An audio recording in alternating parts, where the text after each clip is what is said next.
Can you build a business off of cheap clients? You can.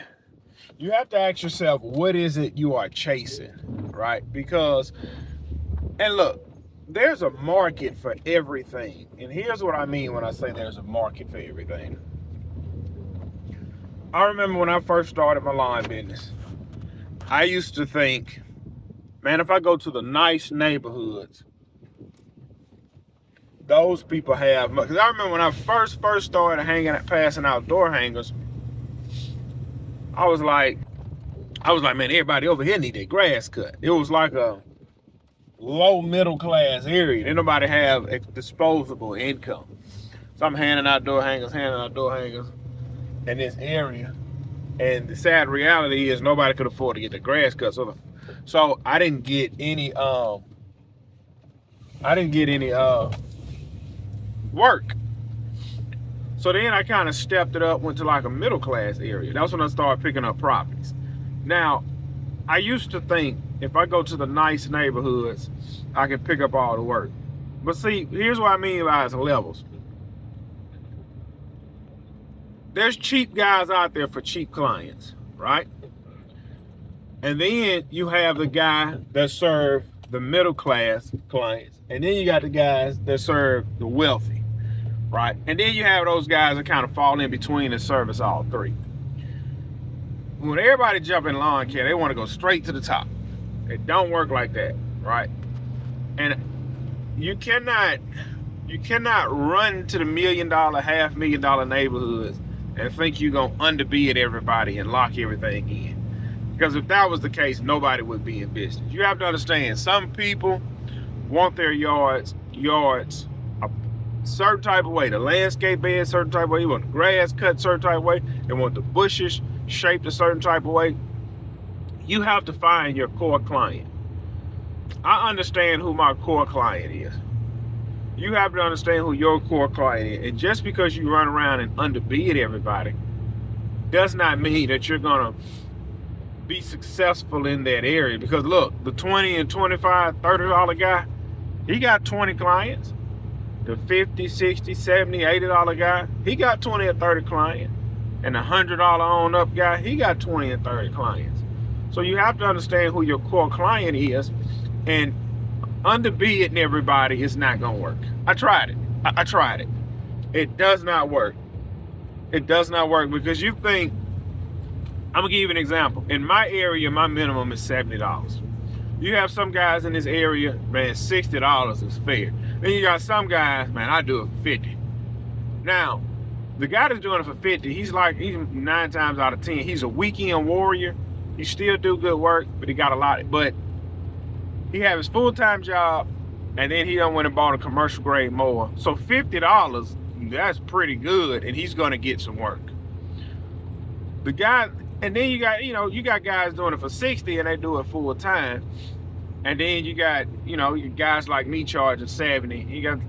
I really haven't met nobody in my area that kind of charge 70 or more. But I've ran across a few guys to where I give a price on the job. And they're like, oh, that's for such and such charge. I'm like, dang. For instance, I picked up this property, it's a $100 cut. It's a $100 cut price, a bi-weekly $100 cut property. And there was a corner lot. I said, yeah, you're going to be at 100. Oh, that's the last guy was charging. I was like, dang. I probably could have got it for 110. But anyway, long story short, that $100 client, I ended up doing a side job for him out of the gate. Straight out the gate, I did a side job for him. And what I'm trying to get y'all to understand is you don't have to be cheap to win.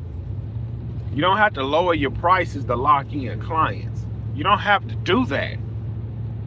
Just give a fair rate and go from there. Give a fair rate and just go from there. Because you're gonna pick up work either way. There's no rush. What are you rushing for? What are you rushing for? I lost two, I think it was this week. I didn't pick up 2 properties. One guy called, said he had 10 acres.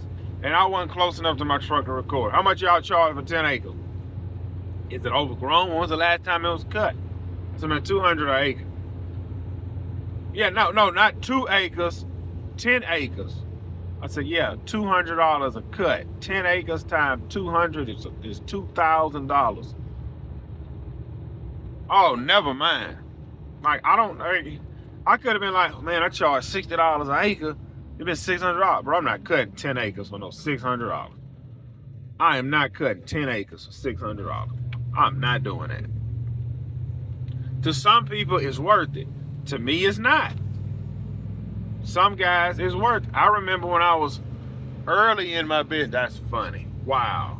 That is so funny. I just rolled past this little restaurant that's 24 hours. And now that I think of it, when the young people leave the club, they can go there. And as I rolled by, I'm gonna tell you what flashed in my mind. There's two guys standing outside talking to this girl. And I already know, I'm not gonna say I already know, but come on, it is 6:02. I'm going to cut one of my commercial properties at 6 in the morning. She got a super, super, super short mini skirt on. And then I see the other two dudes. And in my mind, I know what's trying to transpire here if she go back with them. Yeah, man, come on back to the room. You know what I'm saying? We just gonna chill. They ain't chill. They trying to lay you on your back.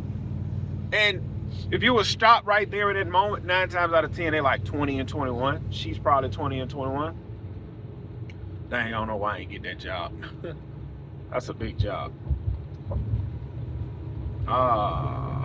Yeah, it's like 20 and 21. Like, a night like today can change their lives forever. And what I mean by that is, say that girl wind up pregnant.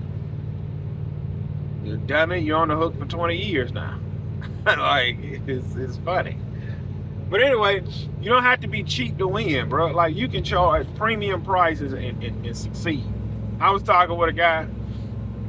If y'all go on TikTok, the lawn community on TikTok, it ain't nothing but, it's like the popular kids in school, and it's like the ones that's popular and the ones that ain't. And I don't do nothing but throw gas on the fire. Well, anyway, it's a guy on TikTok saying he can cut 25 properties a day. And then there's some people saying he can't. And then I jump on there, I be like, look, man, you can make $1,000 a day working by yourself. And some guys say you can, some guys say you can't. And the reality is, it doesn't matter what the next man say, do, or think. It's about how you run and operate your business. But anyway, I was talking with a guy, and he said something that kind of opened my eyes. He said, man, I'm solo. I've been solo for 11 years. He said, I make anywhere from 10, he said, I make anywhere from 12 to 17,000 a month. He said, I don't cut 20 properties a day. He said, I figured out how to make more doing less. And that's true. A lot of guys have figured out how to make more doing less.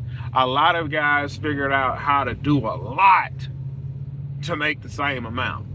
So it's like, it's all hard. You just got to pick and choose your hard. But anyway, man, I got to go.